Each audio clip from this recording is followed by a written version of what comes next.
আর এই বিটরুট থেকে এখন আমরা বিটরুটের পাউডার করবো। বিভিন্ন বিটরুটগুলো ছেলে নিয়েছি, এখন বিটরুটগুলো সবগুলো কুচি কুচি করে এভাবে আমরা কুচি নিব, তারপর রোদ্রে শুকাবো। দেখেন এই যে আমরা কত সুন্দর করে কুচি করছি, আরও করবো, দেখেন সাথেই থাকেন।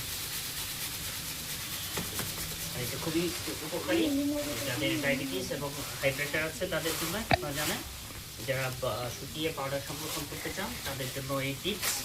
তো এইভাবে আপনারা বিটরুটটা ধুয়ে পরিষ্কার করে তারপরে কুচি, তারপর আপনারা রোদ্রে শুকাবেন, তারপর দেখবেন একটা থেকে যে পাউডার হবে ওইটা আপনারা প্রতিদিন খেলে আপনাদের উপকারে আসবে।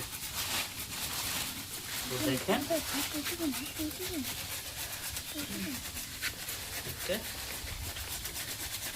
দেখেন একটা বিটরুট থেকে কতটুকু হয়েছে, শুকিয়ে অবশ্য কমে যাবে।